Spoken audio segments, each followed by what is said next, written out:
జిల్లాలలో ఎన్టీఆర్ భరోసా సామాజిక పెన్షన్ల పంపిణీ ప్రారంభమైంది. ఫిబ్రవరి మాసానికి గాను 2,36,675 మంది లబ్ధిదారులకు 103.16 కోట్ల పెన్షన్లను పంపిణీ చేస్తున్నారు. ఫిబ్రవరి 1వ తేదీ ఆదివారం కావడంతో ప్రభుత్వం ఒక రోజు ముందుగానే పెన్షన్లు అందజేస్తుంది.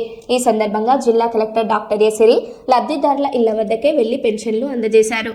ఈ కార్యక్రమంలో Kurnool RDO Sandeep Kumar, DRDA PD Ramana Reddy తదితరులు పాల్గొన్నారు.